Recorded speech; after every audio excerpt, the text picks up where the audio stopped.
andi ka be ngol ka jajama on ko simple bonti nani voilà kon non kon wada ay talum ko je oh oui do ka dara chon kadi ya donc nene mi da même sol la be donc goro ko dum ñoo ñoo yawde lega yaw ke be jang quand même be jang ko on bien ok yaw so na be ko lo nan ara mi yuti la yuro wonde mano mi hapoto mi yewti awa ara na ngabi mana ni allez porte à bien nani merci vraiment oh hey Yatou wallahi une bonne femme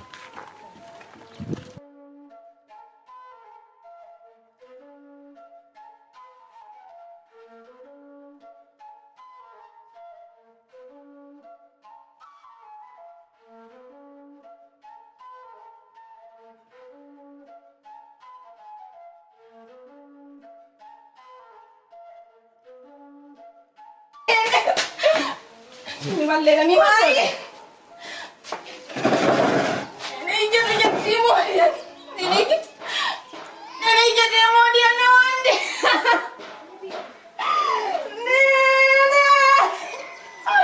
nei giorni muore ne wande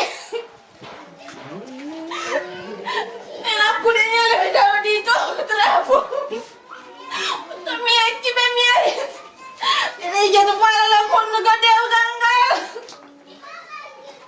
Jatu koto mo mi andi o. Nene jatu tigire. Nene. Nene. Nene wala la fiala nene wala. Ko di joy mo ma. Nene wala. Ti dan fi alle ne la fammi mi do anda de oria. Jatu peta o hanga.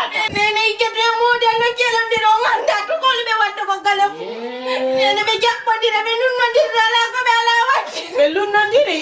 Nene jatu mo de. Ai ti ma de. Ceri. Nene na o yo ferande. Askirini. Na fi jatu tung. Na fi jatu tung.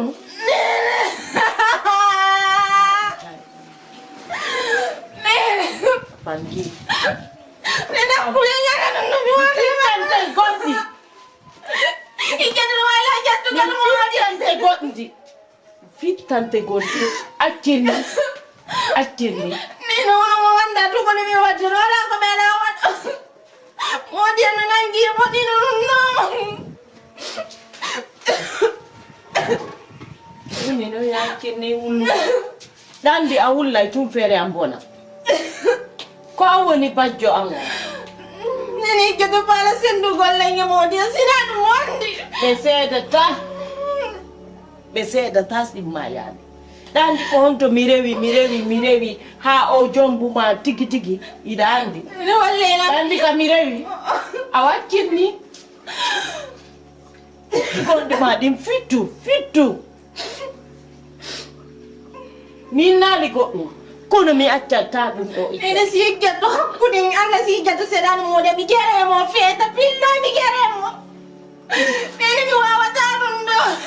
Pilla mi wawa tarundo.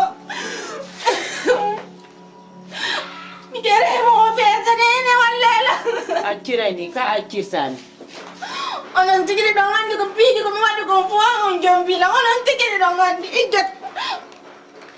Sadakaji ni hari ko na ngita mi jonnata ma ya itta e karo furji anda woni na lakkere Allah bunde ko wonde addata mbudi jonnala ange wonbe be ka konno kadi adi fanka ne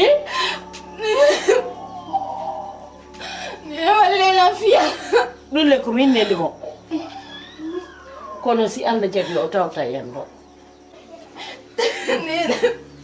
fulle ko min neli icce kono awona ko lulu mo do ngoye icce to na ko lulu mo ko jatti ko ka modi ma o yeyne min ko la wala mi tay ban na yi ko gore jango way sa tulenga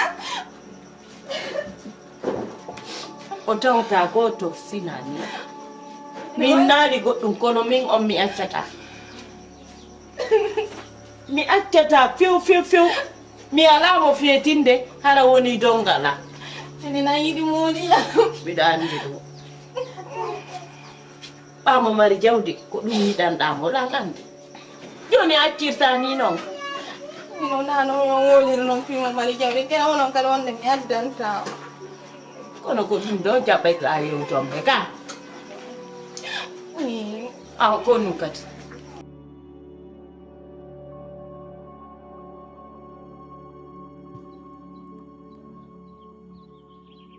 waaye ko kanko ko bonga waaye ilan ka base ko alan parti ka base dono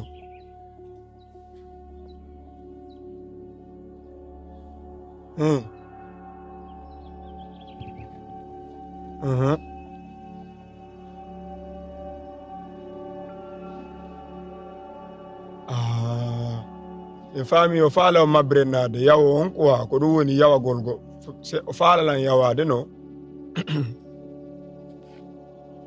gorko kaji o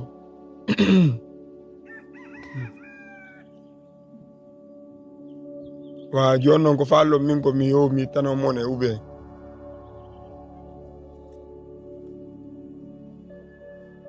ne ko gandi ko golle an kiɗɗe noon no taɗum ma pingo min ni on taɗum ma pingo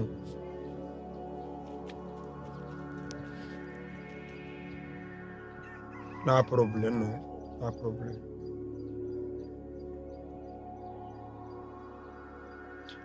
no fota ma min on tama pingo non ko golle an onon ko ngimmina mission mi watta mi an waɗa terto ɗon koddi kon noon quoi fi gération ko min hakkilito ngimmo ko min gérata ɗum ɗon non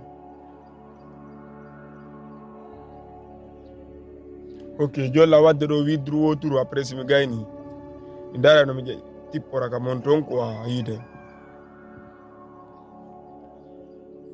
vrai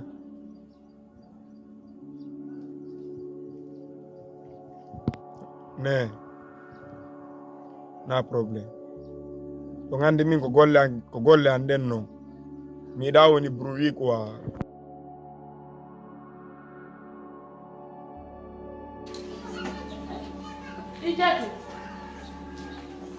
Ijatu.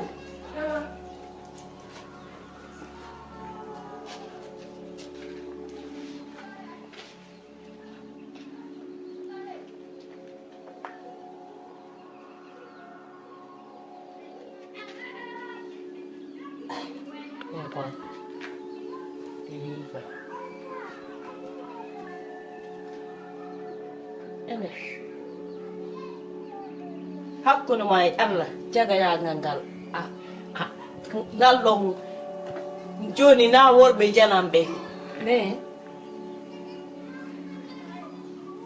he anande mi haali ka mi haala a jaboto ka jabota mi wi worɓe ɓen joni ka tarawo ko ɓen ɗon ka ko worɓe ɓen ka suudu ko honɗum en ɓurama moƴƴide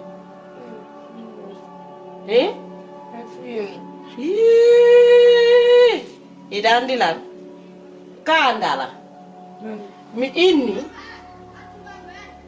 joni kenanma ko honɗum wondi o Lele, astagfirullah.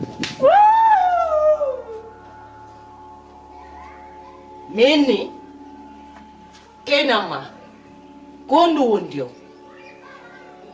Fus wallahi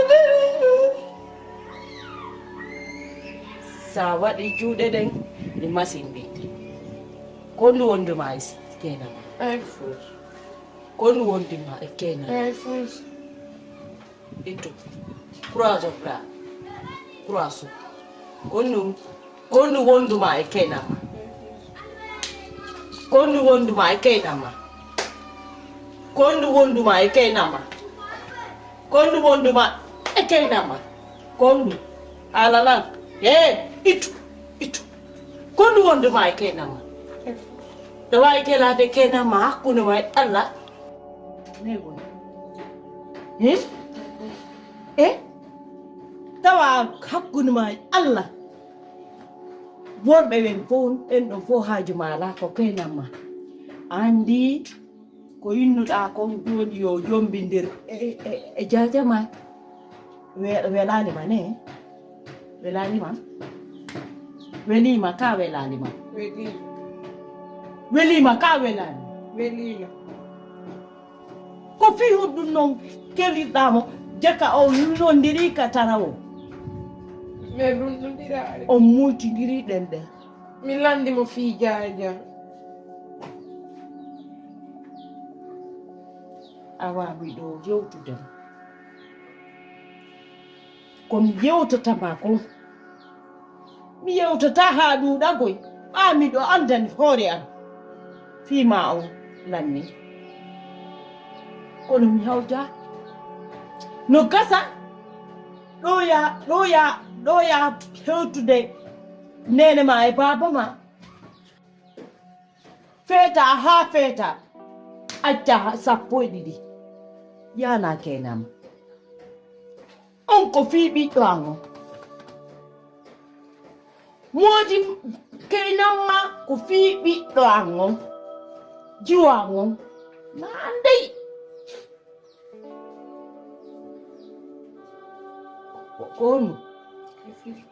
kon waɗi kon ɗum wonɗa ko hiɓɓi lisude alisay woni alisay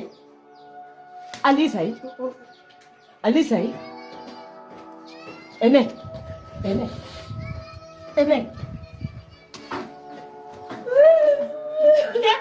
minana hitoma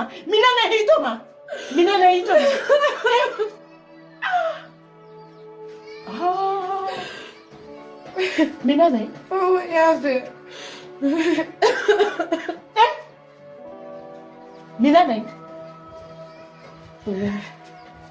minanay oh ha maya awattay wadata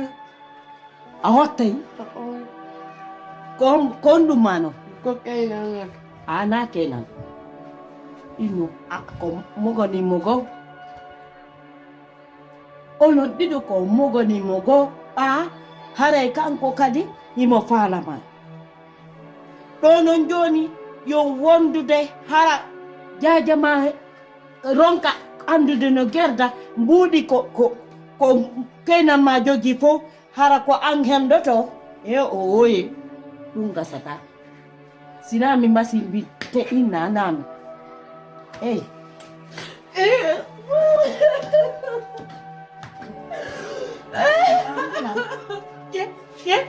ye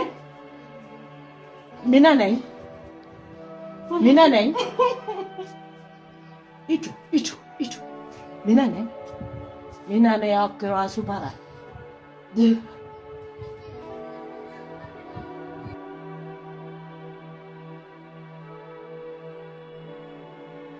on way sasa bayan wulay tummi doga mi ara kama kono noon tanke wulaali ñatam yewto danko noddiɗaɗam mbiɗo andi koy mais ngam noon Allah wallede arana landagol lan si tawi jom makko sowi siko ɗum ɗon taw min e yewta c'est pas le ye mari becci ɗin ɗo min kam mi weltanakima hakkude Allah mi weltanaki si pour le challenge il fait tu as déjà un mari non écoute Apola s'il te alors plaît vas-y et pas Apola ko problème ma plainte mari tawila lentamente oui c'est tawi tout mais le plainte là tout si l'enco qui a tellement de fois je ne sais pas comment je vais gérer ça quand même wallahi ok ok ko ɓenguma wultiɗa mais wonko wulti encore j'ai même honte de dire ça quand même parce que hala kan mi hersine wulugol e hunduko quoi fami le herse wulugol kan haal ɗum parce que ummoɗon ko mo hersiniɗo kan haal ɗon ko haala tedduka non wi'ugol moodi am hino jatodiri ni am est-ce que ça c'est la vérité tandi ɗo no woodi haalaji boyi ko yewtete mais sa yewti mi watama taƴude haala ka deuxièmement minne ɓe gomi waddino jamon fo mi jokki mo wota mais min pour moi o wowli no famodiri mi yewtimo min il n'en est pas question an e hakkille fandude no tan est ce que ijjatu mi wi ami ɗo faala ijjatu dewgal sunna farida ijjatu wi ami waɗu saabu nelaɗo jomba jajam par ce que mo heccimi par ce que ko nene goto am par ce que simi jombama o jombaka kanko mo heccimi ɓe innayi o sonti étant donné que ko wowli komo mari droit mo mari raison yimɓe si weddi koye ɓe hollidir tawi ko gonga min tigi mi sattini ɗo ha alano oni yewtilan an tigiri min noddima téléphone espi won fof o jeejilan joni yomi waɗir noon ɗum feƴƴi yettigue kanko ari o yiilam minge e miñam makko meɗen dari meɗen yewtude ko woni yewtude kongo nandi o anda o yeeyi o ƴettiri ɗum autrement haala ka yeeya taw o yiye siraɓe am mais mi yewtama ɗo tun haala andi portoɓe no yiiɗi innugol l'apparence est trompeuse tout ce qui brille n'est pas de l'or la wawma yiwde ɗo am hara ɗa wakko sako ɗa waɗa pantalon jemma yalta min simi wattana lila min awo jiwo ko hayla min jokki no ara woɓɓe ara golle maɓɓe ɗen ko jemma service ɓe yaaɓe serva ha e 4h 5h 6h ɓe arta no ara gorko kadi o golliri wo 18 heures o yaha golle ha bimbi mais tawinno on golle makko o haylanɗum sina ɗum hara a naati wowɗugol ka anda famude donc on falama yewtude ɗa hooli allah ko goto ka ɗa hooli nelaɗo mamadou sallallahu alaihi wa sallam mamme yen o taxi moto jang la nen o taxi moto nyongo yoto mo yapola parce que wonata yo hetta ko laala men kan quoi ok a faami ɗa hooli nelaɗo sallallahu alaihi wa sallam mamadou on ɗo ko kanko woni nelaɗo ka mi kelaki ijjatu mi kelotako ijjatu mi mijotako hayɗi a faami mi wondirimo mi hotan taw ha hande mi kelaki mi mijaki mi kelotako mi mijotako dumbuya notona mi notike ma kadi mi watani gol 100% a waɗi ɗum ɗon par ce que e yangude wona hande ma hanki yilan andi caractère ma la andi honno wawɗa déjà a faami mi wawata e migol ko gonga mi wawata wiide ko fenande par ce que tagaɗa andantako hila wawama jisde mina dumbuya ko ni wouno e tangu mais nini mi wawatama jisgo dumbuya tagaɗa andotako joni bref so tawi ko gonga a waɗi ɗum ɗon haɗa waɗi ko moƴƴa joni trêve de discussion min numa jusqu'à preuve contraire min mi jokka on mi jokkata on mi mijaki ce n'est même pas dans mes idées e kadi mijito seeɗa le moment opportun viendra sa mijitike anditi ko moma alande conseil une vérité haray a nodday la min mi hoti dumbuya non non je viendrai mi aroya quoi mi aroya sérieux mi ɗa yewten fi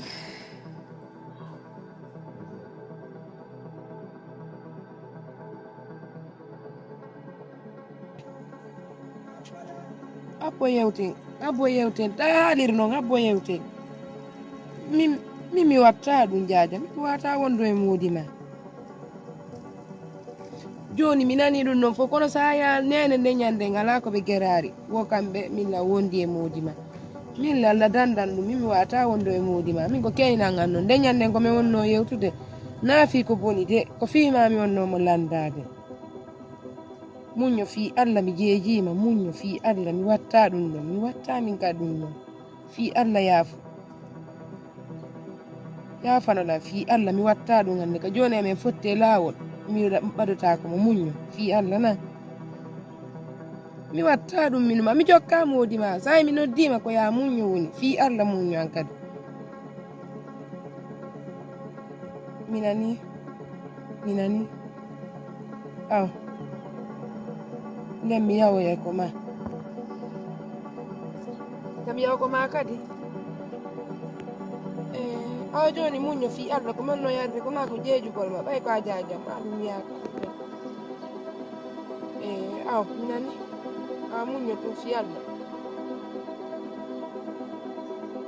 minani fo minni kala ko haalɗa ɗo minani muño fi allah aw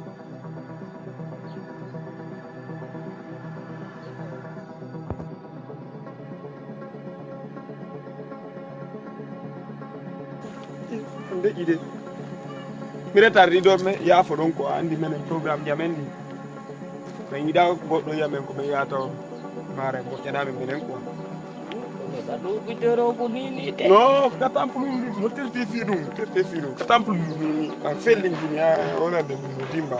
ko dum ni do ko de mo jano ngema anda ko nga wada e parfum fi tahi be nan Mene men gollirta parfum bureau woni ko fa ko. Ya mi da jama ngarata den dari do mo jana nga non quoi. Voilà. tigi yo ko jam joni non ko do mari fo jiw ni ko so jila tambini appetite na sifa oya borose wonde wadde ɗum no ko waɗugol keñayde kadi hara goɗɗo An kidnap mo minaba mo ka. na naɓugol mo de ɗum ko wonki ke ittata En min gol mo kon non. ko ɗum Ah. eyi quoi Aha. miɗo mari 5 million apolami wona ayimo Ah. anditi ko Ko kuloji on. ko o yata makiti ara ɗandi ko o Non, c'est bon. so jilan ka suudu moƴƴano Donc jungu do jawi yitere ne. fenayi kansay sofay ka waalo modi piiji ɗin bolɗi ɗin fof ala ko waɗa Suko jo fo ko ware mi wara ci mi de suko be taw so fa ko mi wara. awa Min non ko rafan. joni noon ko ɗum won a waɗande lan kisan few joni noon komi wonma jonnude ɗum jonnate a joggi téléphone Non, la ndek téléphone. hay si mi waɗante dépôt a nani si waɗanima dépôt fi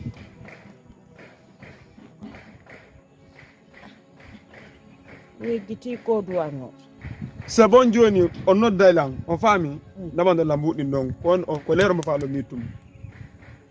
modi ɓoto innu leere taɗa andi ka ami sa ari jemma Ko lero sikki on fo ko ton wal ton ka.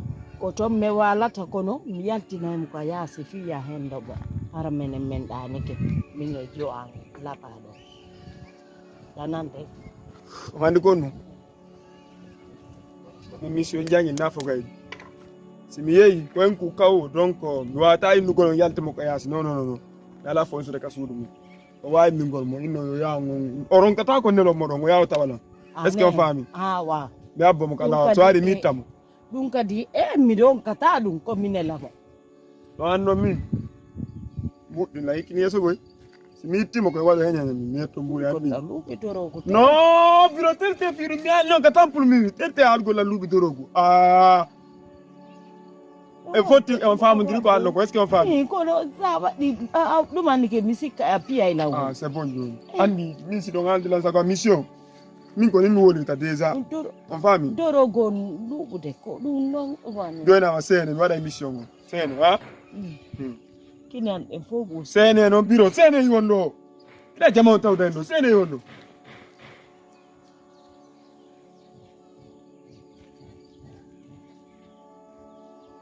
Wara.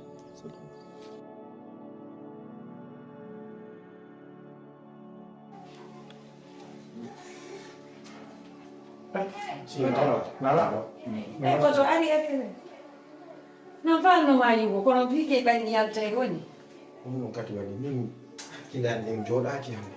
Amari po si hakkille ma woni joraaki. Tu as parfaitement raison. Parce que koto franchement là yewtan tigi. Hey. Non ko Abou ni o woni no lango ɗum ɗo donc je suis sur ça mais tu peux en parler a wawi yewtude Halan tigi koye hoore ɗum wonɗa hay. kanko o lannodude Koye hoore ɗum wonɗa tigi. koye hoore leydi ɗi mi dari lan dari Non, ok, joni hanna ko hoore ɗum wonɗa harana e hoore ndi leydi. hoore koyɗe an ndeɓi ɗi c'est quoi ton problème aussi Koto, là, je te comprends plus. Il est en cas je te comprends pas. ok Fais comme tu veux. non mi wawata oui mi wawata yewtudude ma ni ni a faami par ce que koko wonɗa wadde ni ala lan welde quoi Koto, fi Allah kubum mi hanna ma ko fala ko Ok. jaha. Comment mieux ni nande koto? J'espère que ça c'est pas vrai. Comment on anande? Nani do daido, achu mimi ya, j'ai Koto habbola mi halna. Ce que hande. Tellement que la hirsika mendo mi anda wo ko ngat hayatu gollo no hirsinga. Okay. Tellement que piji ko wanda wadde ko. Kun men wadde. Koto nani mi andirno. Asanji complètement. Mais vas-y, va droit au but. Tu me dis, qu'est-ce que j'ai fait? Attends, quel est l'anda qu'on wanda wadde koto, s'il te plaît là. Arrête. Station verte. Anda wadde ko donc ni wadde be na ma ko awoni wadde. Minuma, mi anda o mi woni wadde. Ok, Johnny, d'accord, je vais t'expliquer. Attends, fille hakunde ma Jalika tu mi nyamu, qu'est-ce qui passe réellement? Comment on fait de hakunde mo? Parce que mi non, attends. Si mi famille Jalika toi encore, elle a insinué que quand on